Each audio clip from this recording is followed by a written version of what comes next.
Assalamualaikum warahmatullahi wabarakatuh. Perkenalkan, nama saya Ibnu Akil dari Angkatan 1 dan Kelompok 3.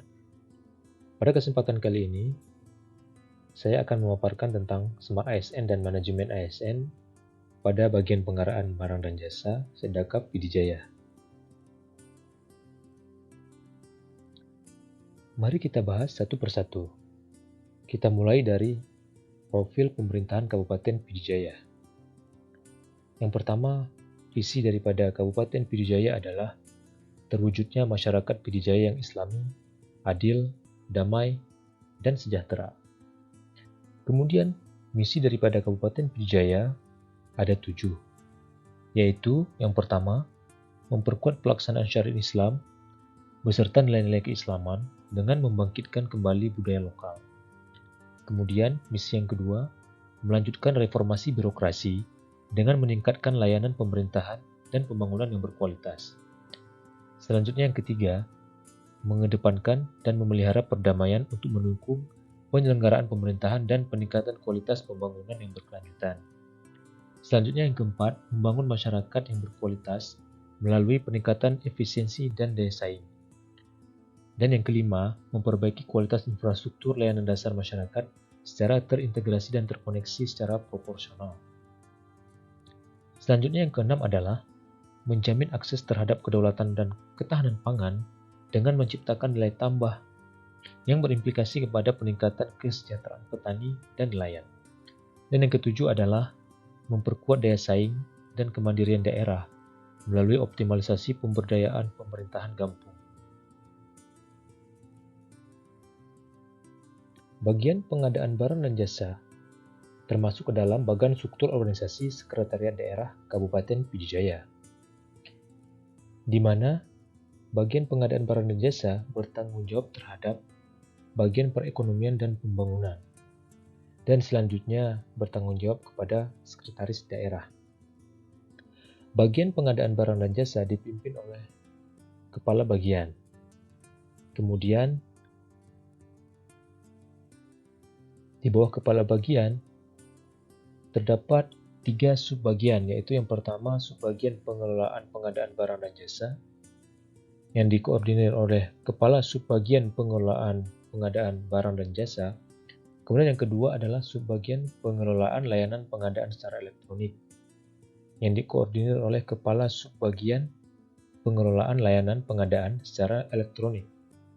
Dan yang ketiga adalah subbagian pembinaan dan advokasi pengadaan barang dan jasa yang dikoordinir oleh Kepala Subbagian Pembinaan dan Advokasi Pengadaan Barang dan Jasa. Tugas pokok dan fungsi sesuai Permenpan RB nomor 29 tahun 2020, yaitu tentang Jabatan Fungsional Pengelola Pengadaan Barang atau Jasa, di mana pada pasal 8 huruf A disebutkan bahwa pengelola pengadaan barang atau jasa ahli pertama meliputi 29 pekerjaan, di mana secara umum tupoksi masing-masing pekerjaan itu adalah yang pertama melakukan identifikasi kebutuhan barang atau jasa, kemudian menyusun spesifikasi teknis, selanjutnya menyusun harga perkiraan sendiri, mereview dokumen perencanaan, kemudian mengidentifikasi rencana umum pengadaan, sampai dengan menganalisis temuan hasil pemeriksaan pada pengadaan barang atau jasa pemerintah secara swakelola. Selanjutnya, kita akan melihat praktek manajemen ASN dan Smart ASN pada bagian pengadaan barang atau jasa, yang terdiri dari yang pertama, kedisiplinan pegawai, kemudian yang kedua, pengembangan kompetensi, selanjutnya yang ketiga, model penghargaan di tempat kerja, dan yang terakhir, layanan berbasis IT.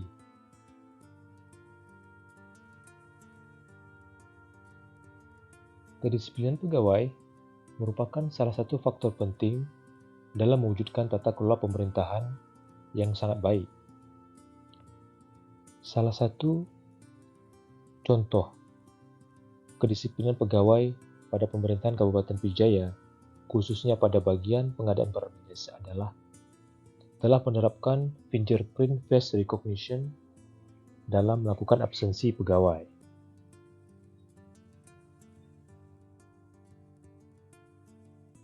Selanjutnya, pengembangan kompetensi. Bagian pengadaan barang dan jasa Sekretariat Daerah Kabupaten Pidijaya memfasilitasi para CPNS untuk mengikuti sertifikat kompetensi level 1 pengadaan barang atau jasa pemerintah sebagai dasar dalam melaksanakan tupoksinya dalam pengadaan barang atau jasa. Yang ketiga adalah model penghargaan di tempat kerja. Pemerintah Kabupaten Pidijaya memberikan tambahan penghasilan pegawai atau TPP kepada ASN. TPP dibayarkan sesuai dengan prestasi kerja. Selanjutnya, pemerintah Kabupaten Pidijaya mengikut sertakan ASN dalam program jaminan kesehatan atau BPJS, kemudian jaminan kecelakaan kerja, jaminan pensiun, dan jaminan kematian. Dan yang terakhir adalah layanan berbasis IT. Mari kita melihat contoh penerapan layanan berbasis IT pada bagian pengadaan barang dan jasa.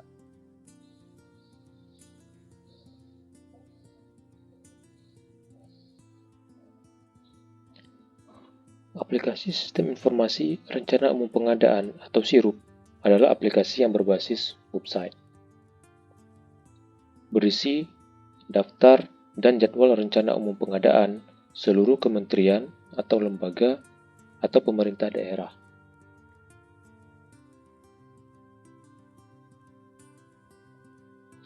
RUP memuat minimal nama dan alamat KLPD, kemudian paket pekerjaan,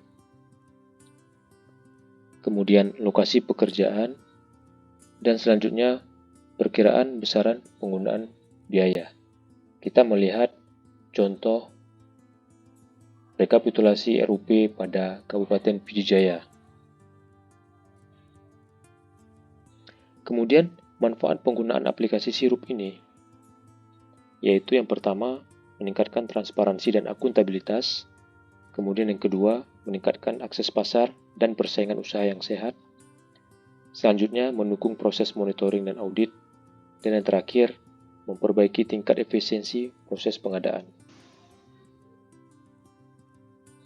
Selanjutnya, layanan berbasis IT yang sudah diterapkan pada bagian pengadaan barang dan jasa pemerintah Kabupaten Pidijaya adalah layanan pengadaan secara elektronik.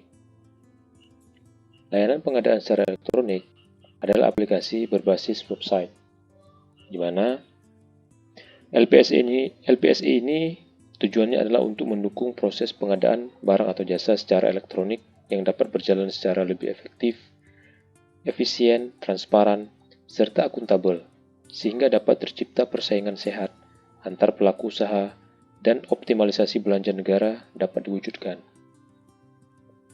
Berikut adalah contoh pengelolaan LPSI pada pemerintah Kabupaten Pidijaya.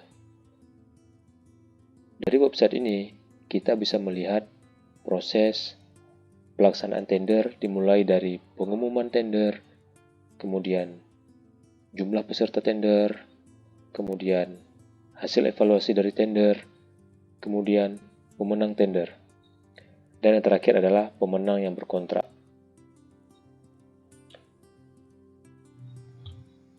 Demikian video monolog Smart ASN dan Manajemen ASN pada bagian pengadaan barang dan jasa pemerintah Kabupaten Pidijaya.